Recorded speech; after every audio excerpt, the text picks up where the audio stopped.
I'm I have increased my quipping capacity. You're a quipper now. You're big on the quipping. Okay. Well, I don't know about that, but what I do know about is this episode of Humor Highwire has 2 segments, just like every other Shit, episode. we started. Yeah. Well. You caught me unaware. Yeah. I just pressed the record button and decided it's time now. Well, all right. So what are we doing today? Well, we have some interesting stories. I know mine is a little it's interesting. Until recently, I didn't realize it had a kind of problematic side, so we'll see how that goes. I love problematic sides. I love Mine is only problematic content. Yeah. It's a little beyond belief. And later on, we're going to discuss how sometimes magic spells can trip you up if you're not careful with our table talk segment this time around. But first, this. It's time for the Humor Highwire.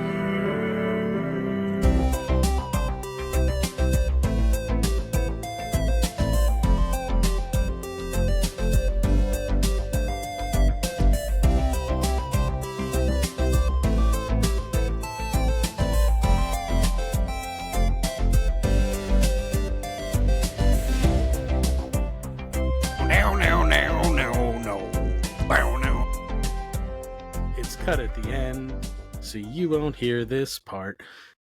What? Yeah. Anyway. What do you mean it's cut it? I heard the whole thing. Yeah, I know, but when you go to edit it, I cut back half part of it out. I don't. Because the intro is so long. We established this. We talked about this already. I sent samples in the Discord like a month ago, and you guys were like, yeah, that sounds good. And now you're just like, I don't know what you're talking about. You know what's crazy? I've been using the same one this whole time. Yeah, so have I. Good, great. It's like nothing ever changes. But listen, what you do is you use it, but you don't like cut any of the audio, and you just play it at like 20% volume, and you let the audio go. Okay, well, sometimes, yeah. It's just nice that for any listeners that we do have, they're now going to know that all 3 of us edit the episodes differently, so it's just a totally different experience every single time. Build the lore. Comment I can't wait to visit our Reddit. Let us know who's editing which episode. Who do you think edits each episode? Yeah. Okay, so our first segment is talking about some articles in the news that are a little bit difficult to contemplate. Some of these things are a little bit hard to digest, I think. Some are pretty gay. Yeah. Okay. I have no words. This is literally beyond belief.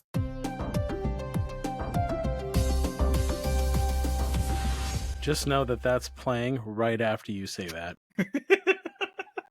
Dude, Donald Trump could be gay. Okay. You don't know. We're all going to get sent to El Salvador. For calling Donald Trump gay? Oh, yeah. He's a happy guy. What can I say? Cool. Okay, so we got some Beyond Belief articles for you guys. Who wants to go first? You know what? It just transitions so well into mine, you know. All right. Today we're going to be talking about the TSA and how their security scanners turn you gay. No. No. All right, so there's this Christian pastor who went on a podcast called Contra Mundum.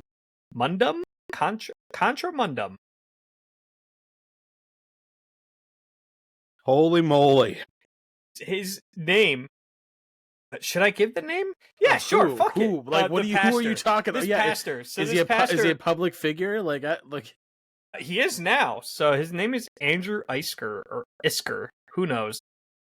He was on this podcast, and he was talking to his co-host, and he was essentially said that he prefers being frisked by TSA agents instead of going through. I saw this. Instead of going through what he called the gay beam of the TSA scanners. I saw this in a TikTok. I didn't realize it was this big of a thing. I thought it was an old clip. No.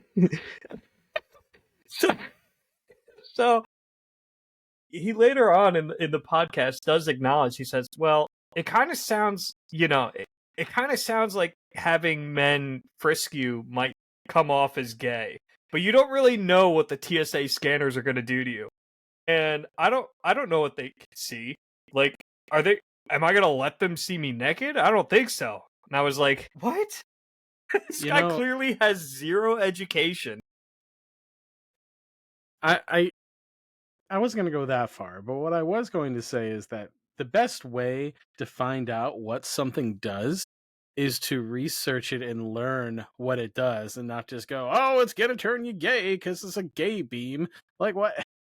How does that even, what? Yeah, like, gotta love it. I don't, like, I don't have a working knowledge of exactly how those machines work, but I've been through them several times because I've had to go places sometimes, and you know what? I am currently unshakably hetero, so I don't know where the evidence for this is. You gotta stay away from the beams. You gotta stay away from the beams, Ian. Is there fluoride in the water, and is it turning the frogs gay? It's getting everybody. When you go through the airports, they're shooting you up with a beam. They're looking at your junk. What? They're staring straight at it. Stop. What is this? You sound like RFK is like he's either actively having an aneurysm or something much worse. He just woke up. He's a little groggy today. It feels like he's always groggy. Like I don't I don't want Sounds to talk like about he's- this man he's anymore. I don't want to. Chewing on gravel and also always out of breath. So is there anything more to this article of your gay beam pastor? Is there anything else to it? No, I just thought that was a hilarious thing. It is a hilarious thing. So, have you guys ever heard of the compliment sandwich? Yes. Yes. It's like you say something nice and then you put in the criticism and then you put something nice at the end of it. Are we doing that with the gay pastor? No. So we're doing that with your thing that's funny, and then my thing, which I thought would be funny, but as I researched it more, is much less funny than I thought it was. It might make me laugh. We'll see. Guys, We'll see. And then there's gonna listen, be dear listeners, I have some horrible news for you. For the first time ever on this show, Ian CK is coming in and he's gonna bring something that's not funny. What's happening? What is that? wow. What are we doing? We're opening with the hey Ian, I think you've been really funny lately. We're moving. Then the next thing you do is an RFK Jr. impression, and then you hit him with for the first time ever, Ian is not saying something funny. You're all over the place. I'm on my special arc today. Yeah, I can see that. Well, I we all woke up know- ready. We all know that I'm not very funny. I'm more of a. Let me tell you why you're What'd wrong. you did to Ian? You are. You're funny. You're funny. No, You're funny. it's okay. You just like Let's- to. You just like to bring. You All just right, like to let me bring the depress all of serious you stuff. for a minute here. Let me depress everybody here. My article is about Oxford University, so let's just premise that. Have you guys ever seen like or heard of like the how do I put this? Like the antagonists in like medieval like historical fictions who are just like, I'm gonna chop off your head and drink wine from your skull and those kinds of guys. Are you familiar with that archetype? No. Yes. What the? All right. Can you give me a quick example? Like, just name someone. Super pop. I can't at the moment. Okay. I'm gonna chop your head off and eat your intestines. No. So the idea is that like they're like killing somebody and then taking their skull and drinking out of it as like a wine cup. You know what? Yeah. this- Like Genghis Khan style. or like Yeah, an orc. yeah. Like an orc. Right, exactly like that. So Okay. academics at Oxford University did this What the fuck? for a time. What the fuck? What is it? What do you mean? Here's the context. You ready? Okay, so the thing that's confusing me a little bit is that the usage of said skull stopped in 2015 completely. So I don't know why it's being reported on like 10 years later. I think maybe the info like just dropped style.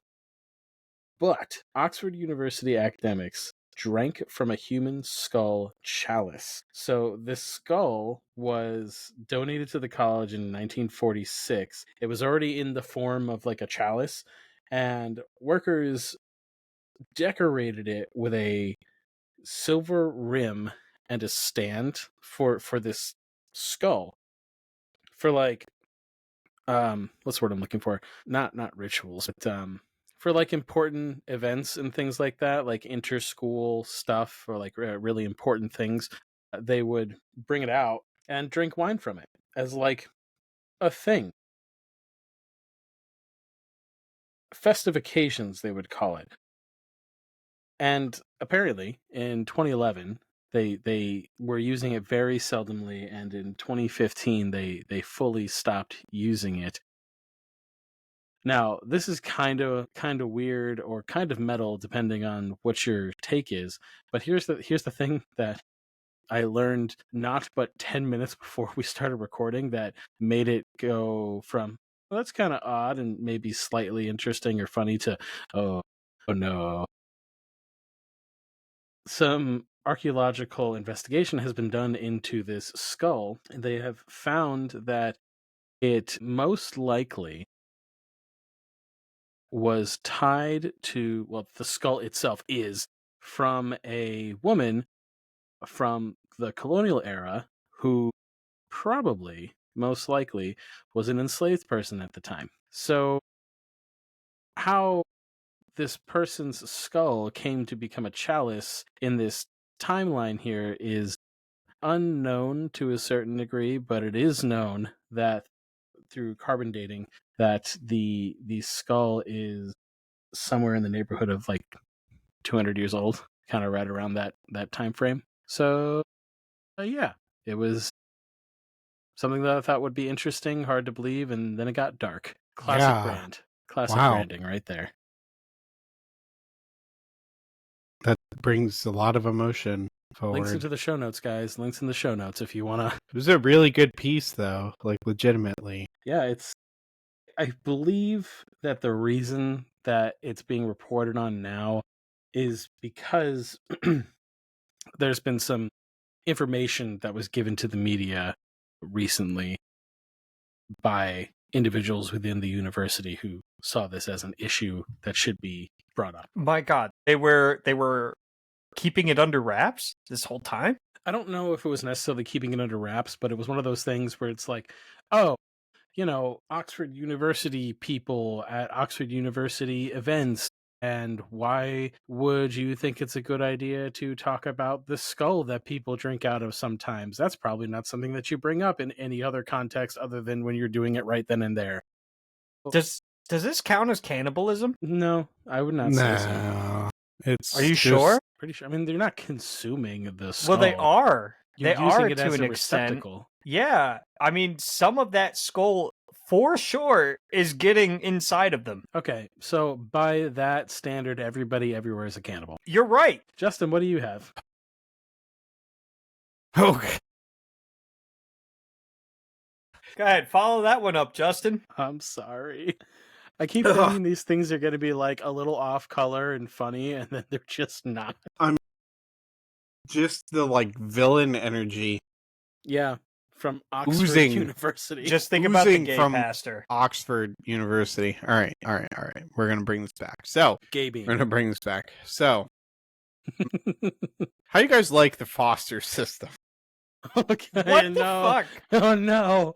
This is not. Is this? Oh, wait a minute. Is this an open-faced sandwich? Is that what this is? We got one piece of bread on the bottom, and then just orphan tears for the Orphan tears into a skull chalice. So there is mine was, so what we were supposed to do here is laugh a little bit and then like slowly like cringe and get upset. And so yeah. So here's the article title. Foster mom is charged with abuse as authorities investigate whether a girl was traded for a monkey. Wait, traded for? Yes. As in like As in, like, Hi, Pokemon. I have this girl right here. Can I Yeah. give her to you for this monkey? Yes, you What? heard me right. Context, please. Yeah, so basically, in Missouri, there's this woman. She's 70 years old, Of course, it's Missouri. and she has been the foster parent to around, get this number, 200 children over the span of a decade. You know, one of them foster farmers. Love those folk.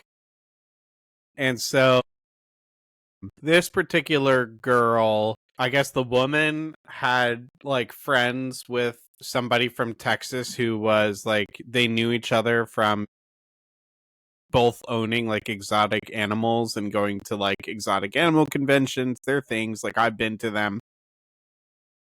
And so I guess two witnesses came forward because they, you know, of course, after the fact of being, you know, they felt guilty after being asked to take this child to Texas and return with a monkey. The investigators on the case were asked by the press to firm up if this was a joke or actually a trade. And the quote, like, I know this is serious, but the quote was a little much. The investigator says, "There's some smoke there. We just got to find out if there's fire, and it'll take us some time." Like, what do you have to look for? Is the girl there or is she not? And does this woman have a monkey or does she not? But anyway, the girl, by the way, was there and was there for an extended amount of time and is currently still there in Texas with this other individual. The monkey. Like, how? I don't like, if they know where she is and she's not where she's supposed to be, why is she still there? So I Is this legal? I don't know. Does it law? So I don't know if she's been recalled or not back into the system by this point. This was an AP News article today, or, you know, very recently. It'll be linked in the show notes. But basically, she was staying. The person from Texas is alleging that she was staying with them to provide some space between her and the foster mother, like they were maybe like conflicting with one another. And the way it was worded when the witnesses came forward of like, bring her down and bring back a monkey, theoretically it could be, you know, that she was going to spend some time with them and it wasn't like a trade, but I'm just saying she's up one monkey and down one child. And the Texas person has tried to return her and says they don't want her like staying with them any longer. And the foster parent is refusing to like accept her back. And that's where like the police became involved as well. Like, I know I think the article says I believe she's currently jailed. Yeah, she's jailed on a $250,000 bond, arrested over the weekend. So it's not legal. Yeah, the quick answer is it does not law. It does not, in fact, law. It is not law. I mean, has there been any like statement from the girl? Like, did they ask her anything? Is there anything about that? Like, so the girl said, all the girls really, what they have as quotes from the girl is about stuff that's happened to her. She claims with the foster mom that she was beaten with wooden trim, shoes, and a paddle as well. She said that, what was the other quote? Oh, she said she wasn't like abused or sexually advanced upon while in the care of the other individual. So nothing bad was happening to her like while she was with the other person in Texas, according to her. But she was like mistreated with the foster parent, which unfortunately is not always such a surprising thing, especially for somebody who's, the term I use, the foster farmer. When you see somebody who over the span of 10 years has processed through 200 children, usually they're looking for checks from the government with numbers like that. And so it's a lifestyle choice and a sustaining of income choice rather than, something that you're trying to do for good. Yeah. Wait. The part of this story that is just throwing me off is this foster parent traded the child for a monkey? Yeah. Of all things. I mean, do we know what kind of monkey?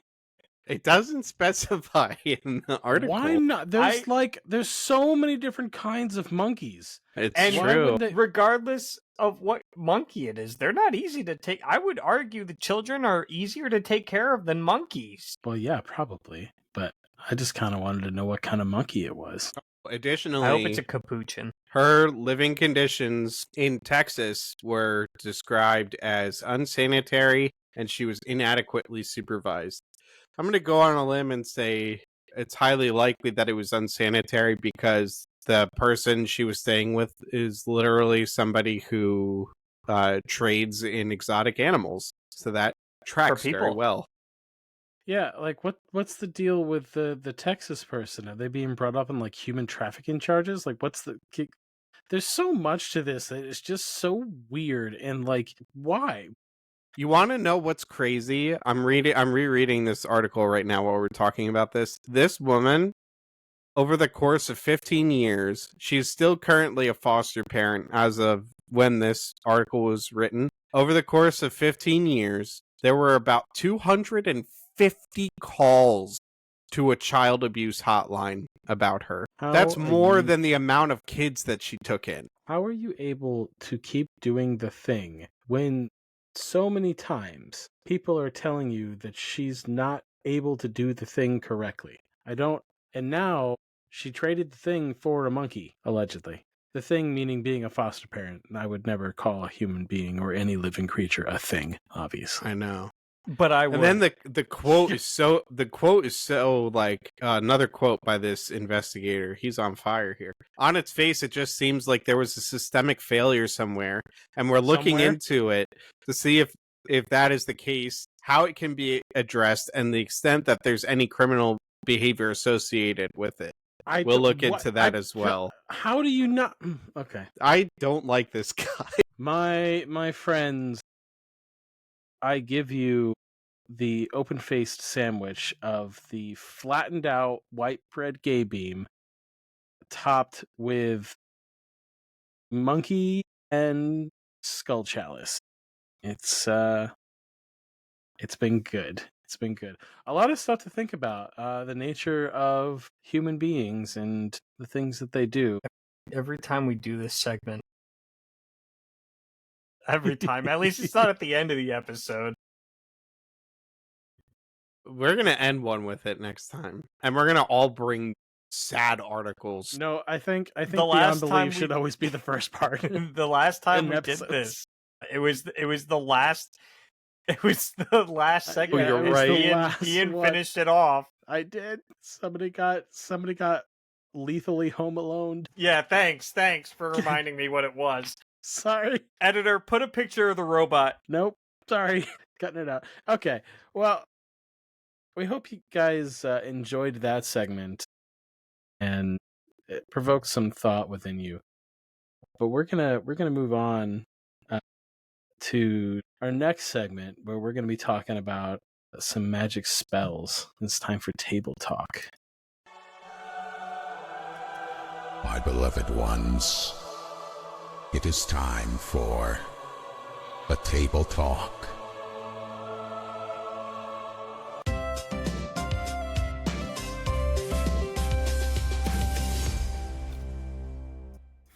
What the that fuck transition was that? is cooking. No, what happened? I didn't say anything about it the first time I listened to it. I put it in and I didn't want to say anything about it until somebody else noticed it. What the hell? Just the abrupt shift. What?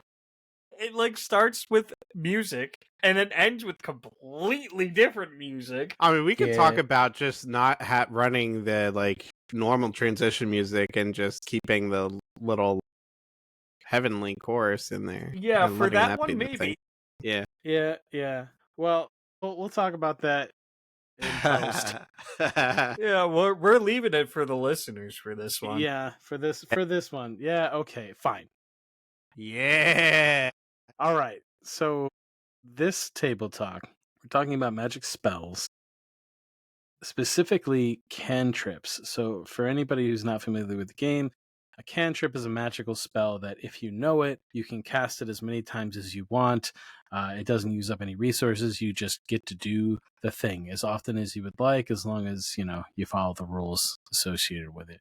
So the question for the group right now is, if you could choose one cantrip to know in real life, what would it be?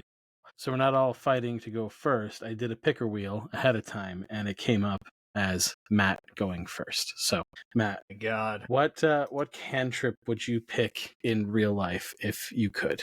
I'm so happy I got first. Yeah. Except I'm actually not, because there are a few that I was like, oh, this might be cool. This might be cool. And I'm going to go with Eldritch. No, I'm kidding. Could I'm you kidding, imagine? I'm kidding. Because here's the thing. No. There's a case to be made for this if you're like a soldier, because Eldritch Blast, like, if you were to put that in like real world mechanics, Eldritch Blast is basically like a death beam as long as it hits. Terrifying. Yeah.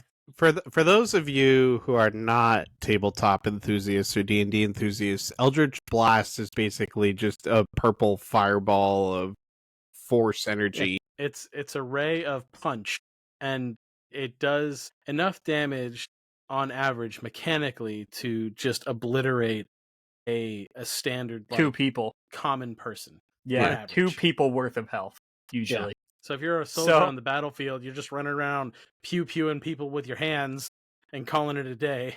Yeah, so that's not what I'm picking. I'm actually going to go for the more practical mending. Oh, nice. Okay. Yeah. Okay. I feel like the ability to just magically fix anything that has no more than 1 foot worth of damage. I mean, a foot is a lot. That's pretty true, yeah. I mean, especially if you're in a situation where something's broken like in half. Most of the time when something breaks in half, it's less than a foot, so you could just kind of stick it back together and go, doop, there you go. Yeah. And then, depending on the DM, they might let you sit there and channel mending forever. Wow. This is Giant sail. This is making me think I want to do a draft of D&D spells. That's interesting. It would have to be limited to like specific classes or specific Non-damaging, levels. maybe? Yeah, or like Yeah. a limiter like that, because like We're going to talk about this. The next draft is going to be D&D spells. Okay. So is that's your pick? That's what you're going with? Mending? Yeah, I think mending was the one that spoke to me the loudest All right, cool. of the list. So I did the picker wheel again ahead of time. Sorry, Justin, it came up me, so I'm going next. I have a pick. I have Yeah. a pick that I definitely want. Well, I'm sorry if I'm going to take what you were going to pick. So I too I'm gonna gave crash some out. thought. I too gave some thought to damaging cantrips and thought, if I take any of these, I'm immediately going to get like arrested or like picked up by the government to figure out like what's going on here. I feel like I need to pick something that's kind of under the radar that you don't really see actually happening, but affects everything. I'm going to be taking the guidance cantrip because mechanically you can use this for pretty much anything that you're trying to do, aside from like hitting people or like not get blown up, but like any active thing that you're trying to accomplish, it can help you be anywhere between 5 and 20% better at whatever you're trying to do. You lost your keys, you're rolling an investigation check to try and find your keys. You add some guidance on there, 5 to 20% better at doing that. You're trying to pass a biology test, that's a nature check. You roll, You're do getting your kicked guidance. out by the proctor the No. moment you start casting a spell mid-test. See, but here's the thing: there's no predetermined. There's a verbal. There's a. Sure. There's no predetermined thing that anybody knows what magic is. Like, it's just you have this little skill that you get to do. But I get what you're saying. So sure, I'll cast it right before I walk in, and then hope that I can start the test You've within got the a first minute. you've got a minute. Yeah. I've got a minute to blast through it and find the one thing that I don't know very well and go, okay, I'm gonna try to do this one right now. But even still, like, okay, how about something a little bit more specific? Like, I'm on a camping trip and I don't want to be embarrassed with my inability to do something, so I'm gonna roll a survival check. Or let's see, I'm trying to lift something heavy, an athletics check. I'm trying to squeeze through a tight space or not fall on my face. That's an acrobatics check. Well, not fall on your face. That you're probably looking more at resistance than guidance. Try to do something to then not fall on my face if I don't do it well. Sure. Yeah. Sure. So I'm taking the guidance cantrip because I feel like it has the most versatility and it's the most low down thing that I could think of, because it does have a verbal component, but it could just be like, please, deity that I believe in, help me. Bada boom, there you go. Here's a little magic. 5 to 20% better at everything you do in your life. I need 2 lodestones. I have a material component. So you need 2 magnets. Yeah, I need 2 magnets. Holding some magnets next to something, Also, which are magically knit back together. Yeah, I gotta do that. I gotta move my hands around because there's a somatic component and there's a verbal component. So like, just holding 2 magnets together and just like moving it along something and be like, fix thyself. Yep, that's me. And just yelling at something to fix itself, and it does it magically. Okay, Justin, what are you picking? Okay, so I think both of your guys' cantrips are very like utility focused and very like He's taking Eldritch Blast. very, very dedicated to achieving things, and He's taking Toll the Dead. I really God. want to make them suffer. No, I'm just kidding. Vicious mockery. I'm about efficiency and leverage. And so what I really want to do is just make life a little bit easier and a little bit more interesting. So that's why the cantrip I'm going to be taking is prestidigitation. Yeah, that's cool. Yeah, I mean, essentially what prestidigitation does, for those of you who don't know, is you can do a couple different things with it. It's very versatile. You can create little like funky effects around you. They could be visual, they could be any sense oriented, basically. You can light fires. So, that camping scenario, like lighting the campfire, no problem. I snap my fingers, it's lit. Cleaning, this is a big one. Showers, who needs them? You can literally prestidigitation yourself clean anytime that you want. Minor sensation, you can like chill or warm things, so don't need a microwave, don't need a fridge. Well, you probably still need a fridge, but you get the idea. Like you can cool down your drink if you want to. You can heat up something. You can make marks on stuff, and you can even create little trinkets. So it's a really well-rounded spell, and most importantly, it leverages a lot of mundane tasks, which is, I think, very useful because I hate chores. And prestidigitation is a spell that helps with chores a lot. So that's why I'm going to be taking it. Nice. I mean, that's a solid one. A shout out to Mage Hand, by the way. Yeah, that was like our second pick. I think each of us probably.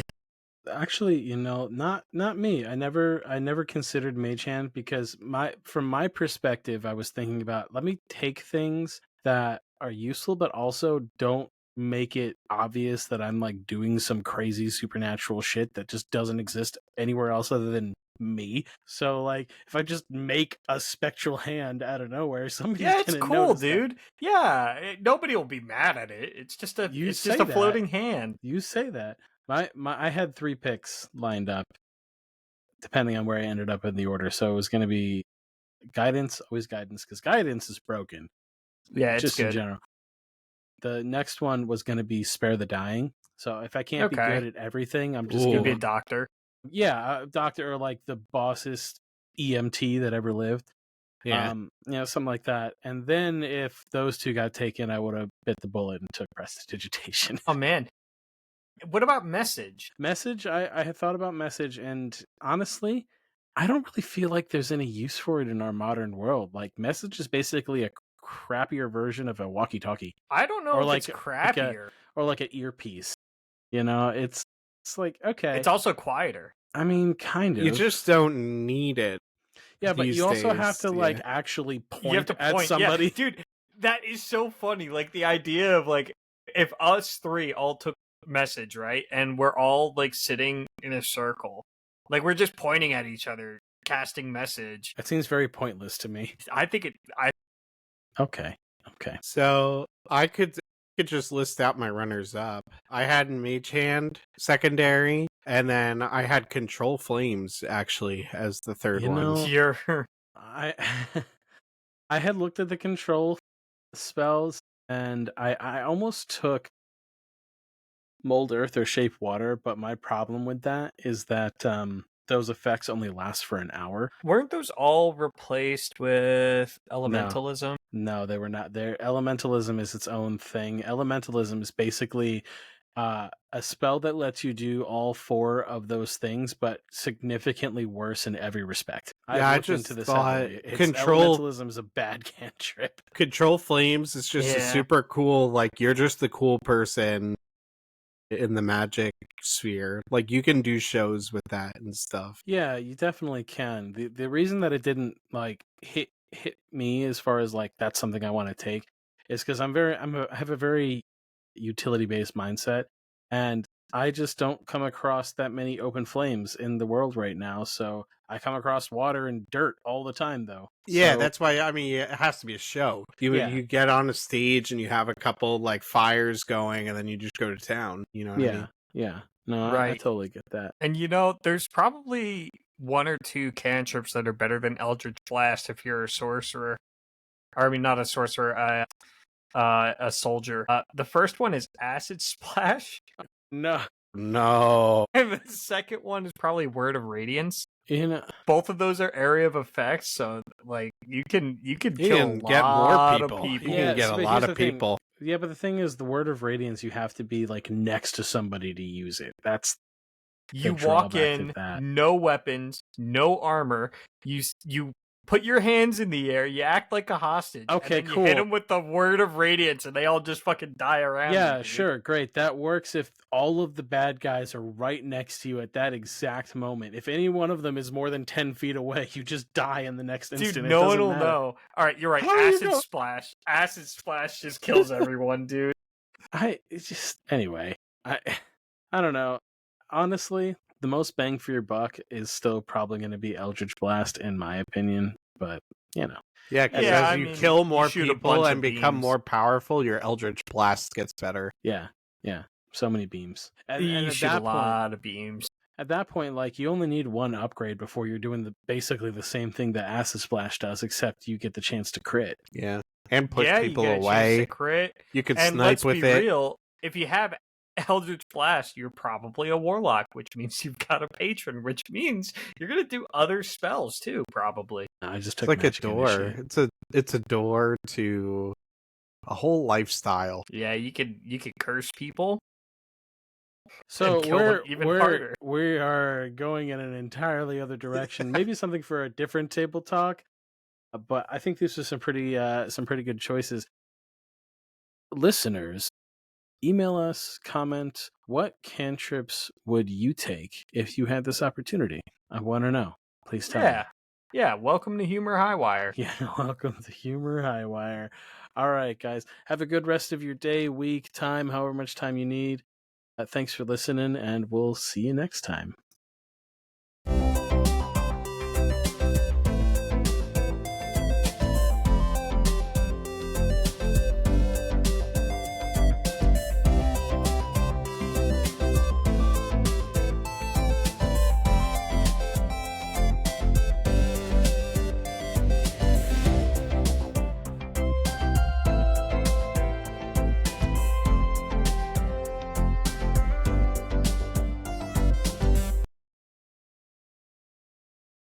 I love the abrupt stop. I usually edit that out. It's so good. Yeah, let it go down. Oh, I should stop recording.